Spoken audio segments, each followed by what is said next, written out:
مع السلامة في أماني شيخنا الله رب.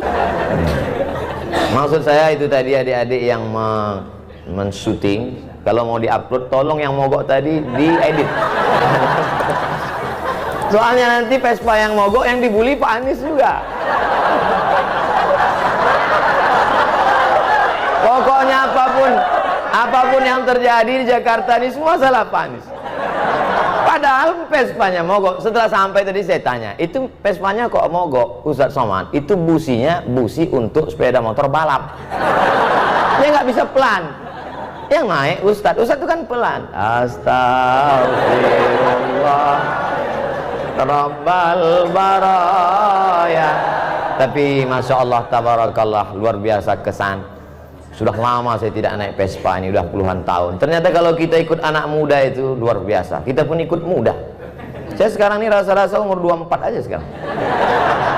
Masya Allah tabarakallah. Ternyata saya datang tidak diminta untuk peletakan batu pertama, tapi menyaksikan tanda tangan prasasti peresmian Masjid Cut Nyak yang akan ditandatangani oleh Gubernur DKI Jakarta. Saya nggak apa-apa takbir karena udah siap. Saya berdiri di samping. Tadi fotonya udah diupload. Alhamdulillah. Pak Gubernur, Pak Komjen Pol, saya di samping. Yang lain-lain saya udah nggak lihat lagi. Kenapa masjid ini begitu hebat? Padahal kalau dilihat bangunannya biasa aja, sempit, panasnya luar biasa. Tapi kenapa orang-orang hebat ini bisa datang kemari? Apa ceritanya? Saya di mana-mana ceramah itu tidak, saya selalu apa yang ada di mulut saya sih. Saya penceramah yang tidak pandai sindir menyindir itu tidak. Bukan maksud saya AC ada semua, ada lengkap. Coba lihat 16 derajat Celcius. Cuman memang ini masjid sudah, kalau bahasa Melayunya, over capacity. Ini kita ini kalau menurut WHO, World Health Organization, ini sudah di luar ambang batas kewajaran. Ini kita sedang berebut-rebut oksigen ini sekarang. Ternyata masjid ini dari namanya luar biasa. Bapak Ibu, saya di rumah ada menyimpan 10 pucuk rencong. Mulai dari besi kuningan sampai yang besi berkarat, sampai besi putih, sampai dari batu giok Aceh, yang terakhir dapat saya rencong dari emas. Setiap saya pakai itu selalu saya pegang, takut jatuh. Ada di rumah. Saya bangga punya rencong, saya pajang di lemari. Terakhir saya dapat berita, ternyata apa kata orang Aceh, rencong itu senjata perempuan.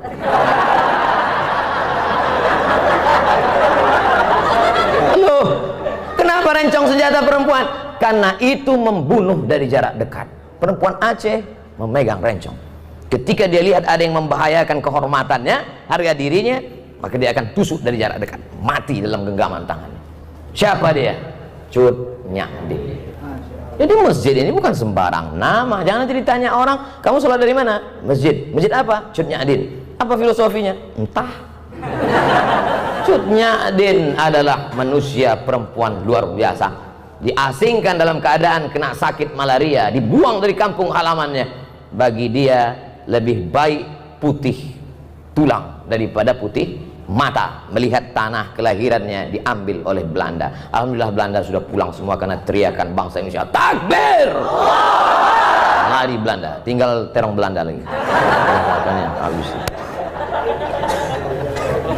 Saya pergi ceramah ke Maulabo.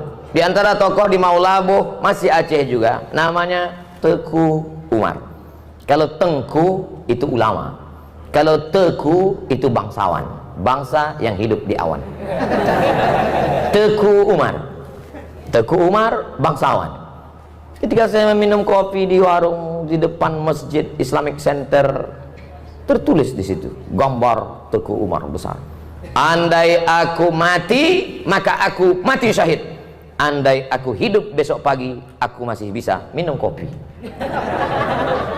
Ternyata mereka menghadapi hidup itu simpel, tidak ribet, tidak jelimet. Hidup itu biasa aja guys. Jangan terlalu hidup ini dibuat payah. Andai aku mati malam ini, mati syahid.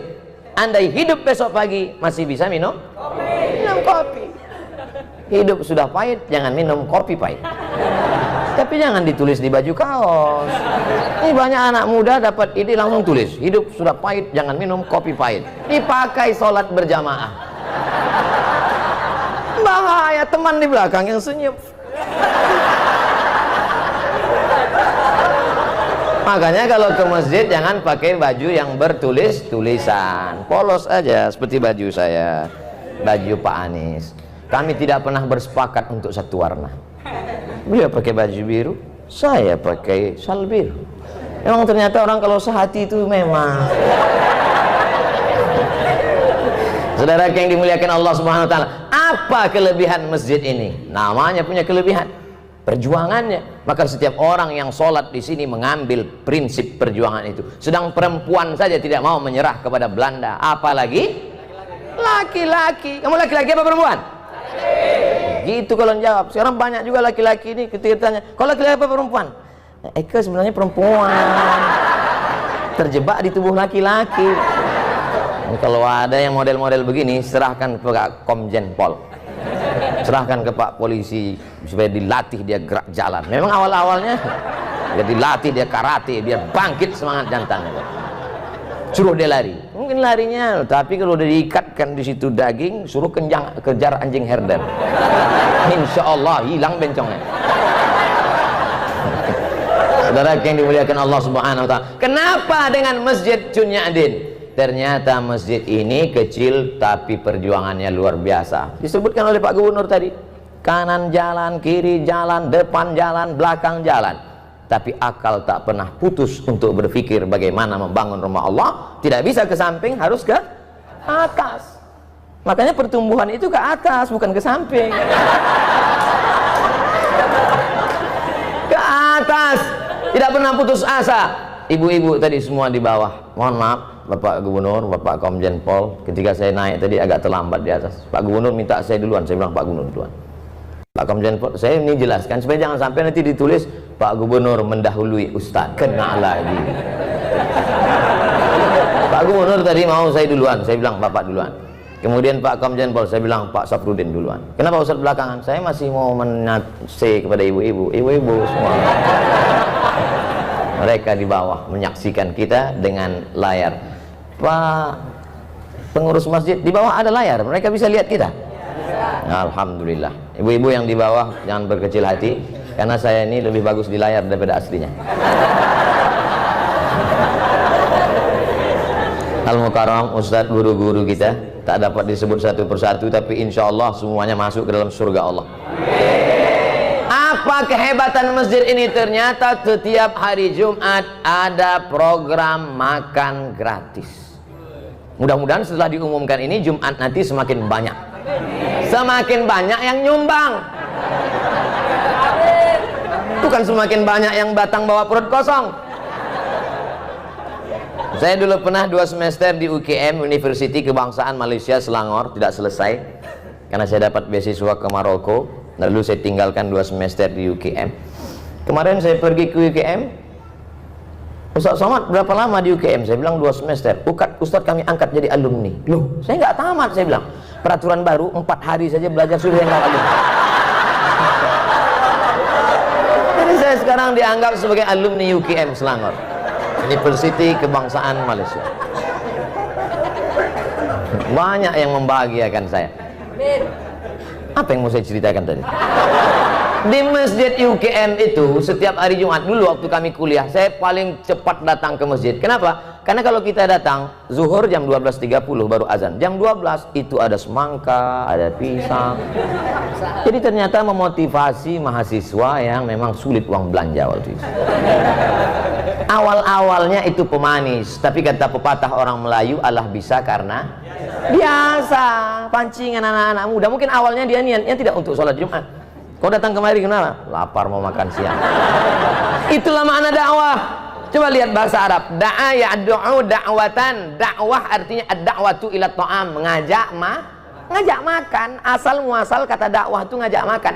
Makanya dulu para habaib di Jakarta ini, Al-Haddad, As-Sagab, bin Syihab, Barakbah, mereka itu kenapa majelis maulidnya ramai? Karena ada makan, motong kambing sampai 10-20 ekor. Itu awalnya dulu.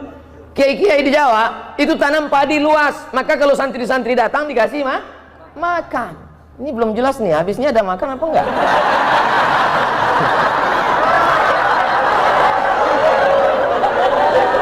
Makanya dakwah itu lembut. Gimana kalau ngundang orang makan? Lembut kan? Bapak, nanti silakan datang ke rumah ya, insya Allah ada makan. Dan setelah sampai ada makanan terhidang, nyuruhnya juga lembut. Silakan makan, lembut kan? Kira-kira ada nggak orang di rumah? Makan. Mana ada? Itulah asal muasal dakwah. Jadi dakwah dalam Islam itu, apa kata Nabi? Maukah kamu aku tunjukkan suatu amal, kalau kamu lakukan kamu akan berkasih sayang. Apa dia? Afsyus salam, tebarkan salam. Tebarkan salam dengan baik. Saya tadi di masjid ini sedang diajarkan betapa hebatnya Allah Subhanahu wa taala. Ada gubernur, ada DPRD, ada Bapak Komjen Pol, ada polisi, ada tokoh masyarakat. Mereka semua hebat-hebat, tapi tidak satu pun berhasil menggeser waktu sholat walaupun kurang 9 menit lagi. Apa kata pengurus? Menjelang azan maghrib, mari kita bersolawat. Salatullah, tengok belum juga. Salamullah, belum juga. Betapa agama tidak bisa diamandemen. Apa maksud Ustadz sebenarnya? Ya salam, nggak bisa diganti.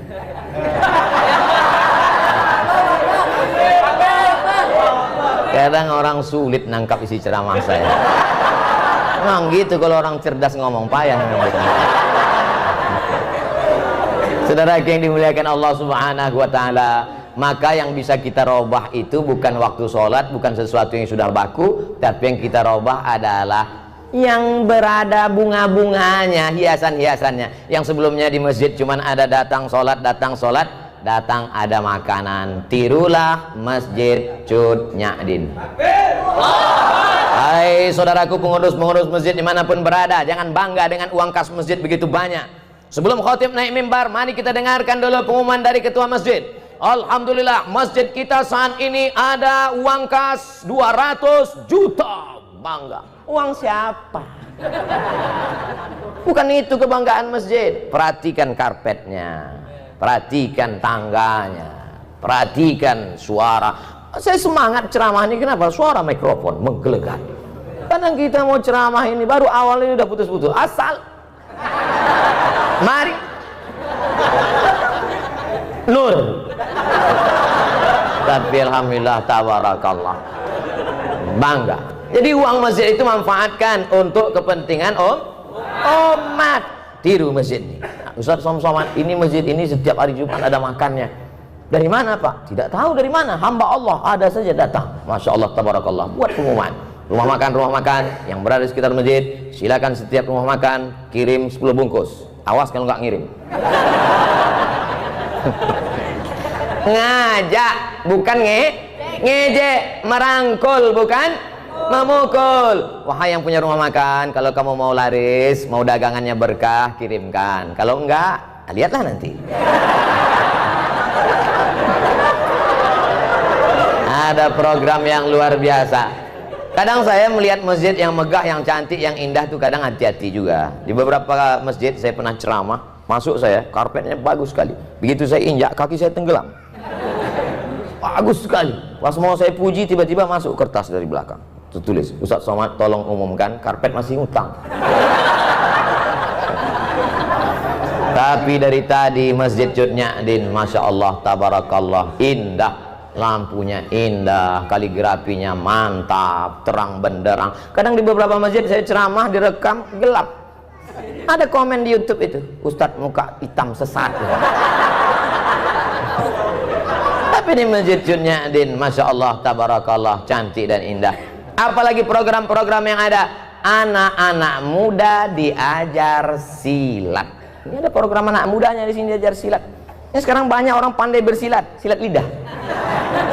Bukan itu, anak-anak muda kita Selamatkan anak kita dari narkoba, selamatkan dari LGBT, selamatkan dari pergaulan bebas. Anak muda, hawa nafsu bergelora, darahnya bergejolak. Ini kalau tidak disalurkan pada kegiatan yang positif, dia akan rusak. Maka kalau mau anak muda Anda selamat, datanglah tiru program Masjid Cut Nyak Dit. Hai seluruh pengurus-pengurus masjid di seluruh Indonesia, Malaysia, Brunei Darussalam, Thailand, Patani Selatan, Moro, Filipina. Ustaz kok pede kali ngomong, loh ini kan akan diupload, jangan lupa subscribe, like, and share.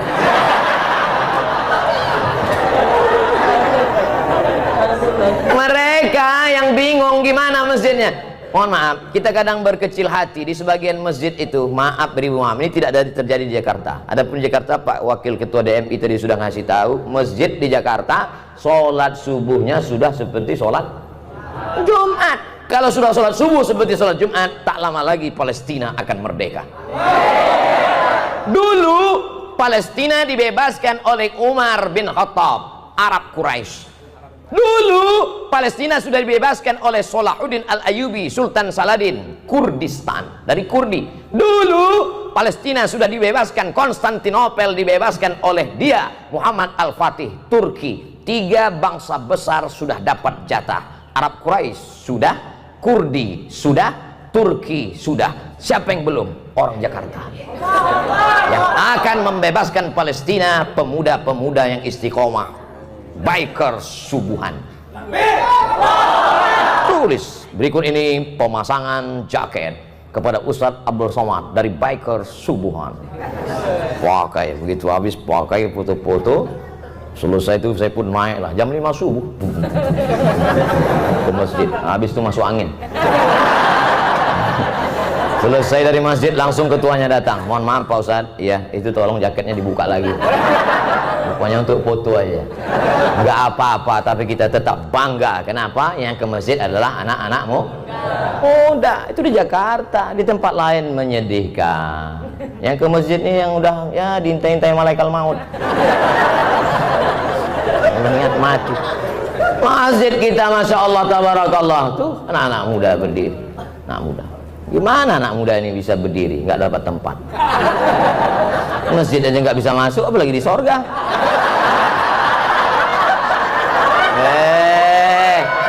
Ustadz Somad jangan sombong ya. Justru orang yang sombong itu yang tidak akan masuk surga. Betul?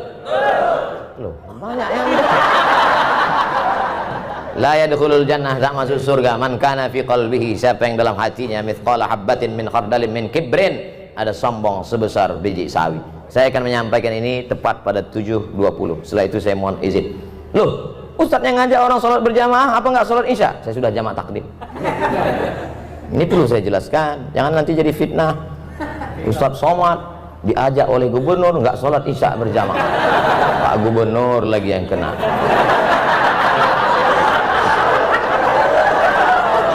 Saya mohon maaf Pak Gubernur, saya nggak bisa membela di sosmed karena saya pun babak belur juga. Tapi insya Allah kalau kita tidak ada dendam, tidak ada marah, semuanya enjoy, semua kritikan itu kita anggap sebagai cara orang untuk menunjukkan bahwa kita rendah di hadapan Allah Subhanahu wa Ta'ala. Saya kemana-mana kalau di Jakarta salaman, cium tangan. Orang Jakarta kalau di Sumatera cium sekali. Kalau di Riau, di tempat saya di Medan cium sekali. Jakarta cium auto reverse, tuk tuk tuk tuk. Baju dicari, luar biasa sambutan orang Jakarta. Disambut, diberi kursi, ceramah, letak tinggi. Di sini aja saya ceramah berdiri.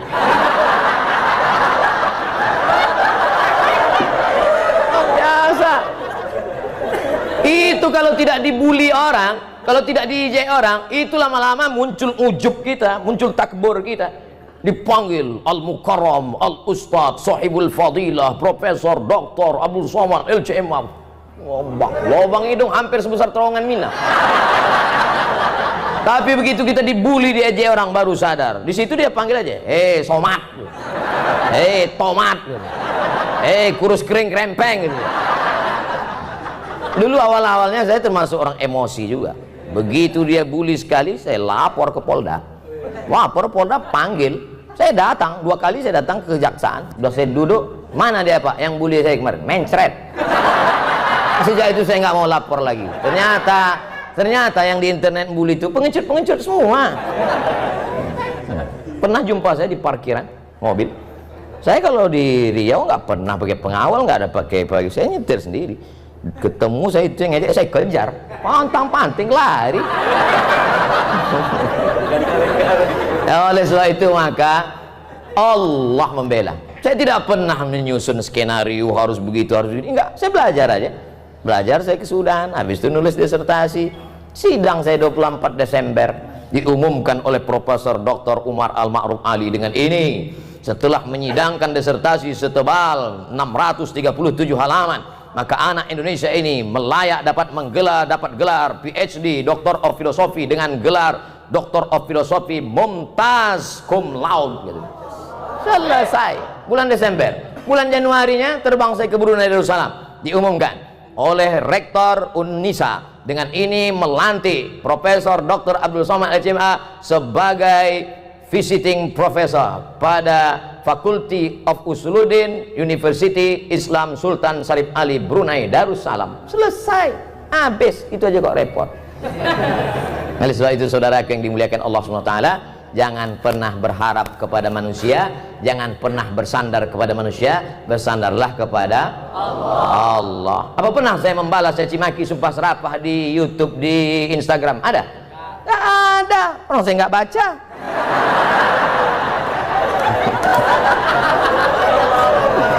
Saudara yang dimuliakan Allah SWT, apa gunanya ucapan kita iyyaka na'budu wa iyyaka nasta'in? Mungkin begitu cara Allah ingin menghapuskan dosa kita, mungkin begitu cara Allah ingin mengangkat derajat kita. Bayangkan, kita tidak pernah memikirkan dia sekalipun, tapi dia memikirkan kita 24 jam, siang malam dia berpikir gimana cara membuli, gimana cara membuli. Sementara kita nggak pernah mikirkan dia walau sedetik pun. Kasihan deh lu. Loh, kok jadi curhat jadinya? Saudara yang dimuliakan Allah Subhanahu wa taala, maka masjid itu yang dijual adalah programnya. Kalau sholat cuman masjid dipakai untuk cuman sholat Jumat, apa gunanya masjid? Allahu Akbar, Allahu Akbar. Kami pun mampir ke masjid. Saya diundang jam 4 subuh. Naik mobil dijemput, datang. Pas dengar suara azan, kami pun mampir. Ini udah dengar suara azan. Kami pun mampir. Rupanya azan handphone. Masjid dikunci. Masjid berikutnya kami mampir lagi, dikunci. Sampai saya terpikir, kenapa nggak mereka tulis aja di pintu itu, Masjid Al-Ikhlas, Jumat saja. Tempat tidak boleh disebutkan, menjaga kode etik jurnalistik. Sampai akhirnya kami lihat ada masjid yang buka, masjid rumah makan. Alhamdulillah kita bisa sholat subuh, sudah lewat 20 menit. Sampai di dalam masjid, lihat supir truk tidur semua. Bau ngences, bau air liur semua. Saya panggil tim ngomong sama resepsionis rumah makan itu, kasir ngomong. Apa ngomong sama dia Pak Ustadz? Kasih tahu ganti karpet itu, jangan biarkan orang tidur di masjid, bau masjid kotor. Kenapa nggak Ustadznya ngomong? Badan dia tegap. Kita cari tim yang tegap. Satu tim ngomong, Pak, itu masjid rumah Allah, kenapa dibiarkan karpetnya kotor? Kenapa dibiarkan orang-orang tidur di sana? Itu bukan tempat buang najis kotoran, itu adalah rumah Allah. Baik Pak, iya kami akan ganti. Kebetulan tim kita ini tegap, besar, kumisnya melintang. Kalau kau punya jabatan, kau punya kekuasaan, kau punya otot yang tegap, pakailah untuk menolong rumah Allah Subhanahu wa ta'ala. Ustaz Abdul Somad suaranya aja besar. Banyak orang mengatakan, apa itu Ustaz Somad itu Ustaz keras? Suaranya, hatinya lembut, selembut sutra. Kalau tak percaya, belahlah dadaku. Saudara yang dimuliakan Allah Subhanahu wa ta'ala, maka apapun yang kita punya, penyerahan plakat penghargaan kepada yang sudah memberikan hartanya untuk Masjid Cut Nyak. Kira-kira plakat itu dibawa mati nggak? Tidak. Lalu maksud Ustaz plakat itu untuk Ustaz aja? Enggak. Plakat itu letakkan di rumah, anak cucumu akan melihat, dia akan bertanya, papa, mama, itu apa? Plakat. Plakat itu apa? Diberikan oleh Masjid Cut Nyak. Papa dulu ada minta enggak? Enggak. Untuk apa? Supaya mendidik mereka. Seringkali kita berkata bersedekahlah. Papa udah sedekah? Belum. Tapi ini langsung bersedekah dengan pemberian. Bapak mungkin tidak penceramah, Bapak mungkin tidak populer, Bapak mungkin tidak punya follower seperti yang dikatakan pembawa acara tadi 1 juta. Itu yang ada perlu saya luruskan itu. Dulu setahun yang lalu 9 juta follower. Hilang. Sekarang yang baru ini 2,6. Yang baru ini 2,6. Ini nampaknya habis ketemu Pak Anies hilang juga ini.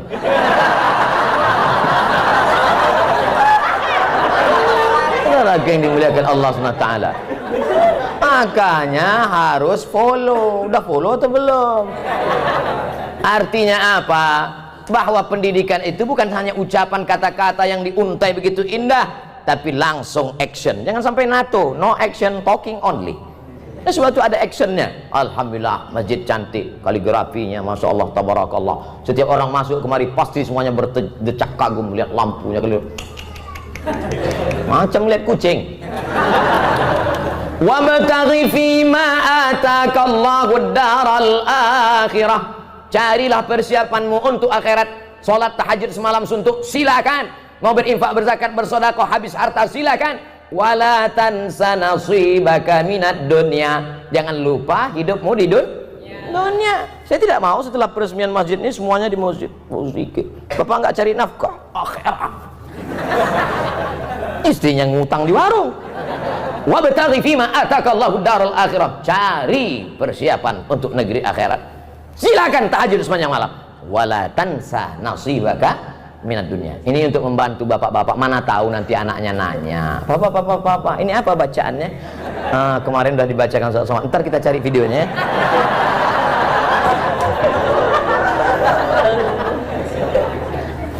Yang punya masalah dalam hidup, hidup adalah tempat masalah. Berani hidup, berani menghadapi masalah. Takut hidup, jangan.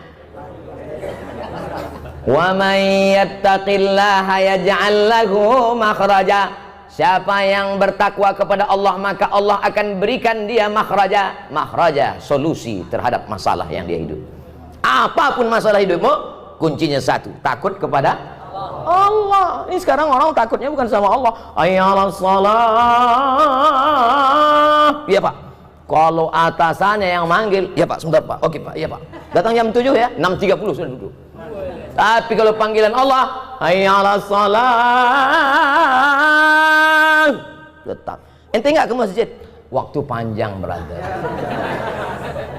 Padahal panggilan inilah yang akan menyelamatkan engkau dari azab kubur. Betul? Panggilan inilah yang melapangkan alam barzahmu. Maka sebelum salam kau katakan, Allahumma inni a'udzubika min azabi jahannam, wa min azabil qabri, wa min fitnatil mahya wal mamat, wa min syarri fitnatil masihid Dajjal. Itu yang menyelamatkan engkau di hadapan Allah. Inna awwala ma yuhasabu bihil amdu yaumal qiyamah. Yang pertama kali dihisab, dihitung, dikira pada hari kiamat nanti, salatuhu. Malaikat tidak akan tanya, dulu kau sempat jadi kepala dinas, kepala badan, kepala kantor. Malaikat tidak akan tanya, kau dulu PNS apa non PNS, apa honorer yang nggak diangkat-angkat. Yang akan ditanya adalah salat. Al-akhillah. Semua orang yang berteman, berkawan, bersahabat di dunia, ba'dhum li ba'dhin adu. Mereka akan menjadi musuh di akhirat. Gara-gara kamu nggak sholat. Gara-gara kamu aku nggak sholat. Kenapa? Gara-gara kamu aku pakai narkoba. Kamu salah juga. Kenapa mau aku ajak? Gratis sih. Tapi orang bertakwa illal muttaqun. Orang bertakwa akan saling memuji, puji, memuji. Gara-gara bapak saya tahu masjid itu cantik dan indah. Gara-gara Pak Umar saya datang ke masjid Cudnyadin. Kalau tidak maka mungkin sampai mati saya tak akan mampir ke masjid ini. Jazakumullahu khairal jaza. Nanti bapak ibu kalau sudah melihat nanti di surga, masuk ke dalam surga, sudah ketemu dengan Pak Gubernur Anies Baswedan PhD, sudah ketemu dengan Bapak Komjen Pol, sudah ketemu dengan Bapak Zen Bajeber. Loh, Ustaz Somad di mana? Jangan heran, saya bukan terlambat, tapi saya sudah duduk di VVIP. Nampaknya ada yang nggak ikhlas. Yang nyuruh doa gitu Nabi. Apa kata Nabi? Idza sa'altumullaha fas'aluhul firdaus. Kalau minta surga, mintalah surga Jannatul Firdaus. Tapi nggak semua orang pede minta Jannatul Firdaus. Ada juga orang ketika minta Ilahi lastulil firdausi ahla. Dia tidak minta Jannatul Firdaus, malah dia ngomong, aku nggak layak masuk Jannatul Firdaus ya Allah. Ilahi, ya Allah, lastu, aku tak layak lil firdaus, bagi surga Jannatul Firdaus, ahla, aku tak layak masuk surga. Jadi kau nggak mau masuk surga, kalau gitu masuk neraka ya. Wala aqwa ala naril jahimi. Kalau gitu kau masuk neraka, aku pun nggak kuat masuk neraka. Jadi gimana? Mau masuk surga katanya nggak layak, mau masuk neraka katanya nggak kuat. Jadi gimana malaikat? Udahlah masukkan aja di kaki-kaki limanya, nggak apa. Nah, itulah yang dari sekarang udah kelihatan, yang di emperan-emperan masjid itu insya Allah masuk juga. Jangan sangka diri kau hina, tapi husnuzonlah kepada Allah. Apa kata Allah dalam hadis qudsi? Ana inda husni zanni abdi bi. Aku menurut prasangka hambaku kepada aku. Maka bersangka baik kepada Allah. Tapi sangka baik ini setelah ibadah.